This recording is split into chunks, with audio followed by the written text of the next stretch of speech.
দিদি, সারাদিন শুধু ড্যাং ড্যাং করে ঘুরলেই হবে? দুজনে মিলে রান্নাটা করো। ওই, আমি একটু স্নান করে আসি, তুই রান্নাটা করে রাখিস। আমি?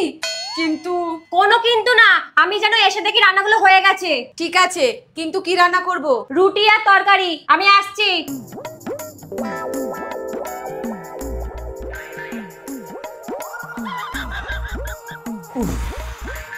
কি গো, রান্না হলো? কি গো, রান্না হলো? রান্না করে যেন মুখের কথা, বললাম আর হয়ে গেল। কখন খাবো? মনে তো হচ্ছে না আজকে খেতে পারবো। খাবা না? শরীর সুস্থ রাখার জন্য মাঝে মাঝে উপোস থাকতে হয়। এইভাবে আটা মাখলে তো দুপুর গড়িয়ে রাত হয়ে যাবে। কি করি? শোনো, তোমাকে একটা বুদ্ধি দিচ্ছি। আটাটাকে শাশুড়ির মাথা মনে করো, দেখবা 5 মিনিটে আটা মাখা হয়ে যাবে। আমি মাকে কিছু বলবো না।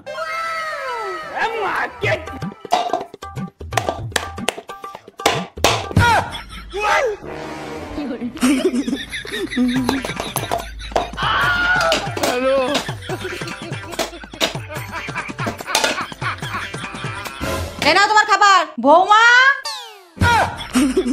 মা আপনি একটু চা করে দেব?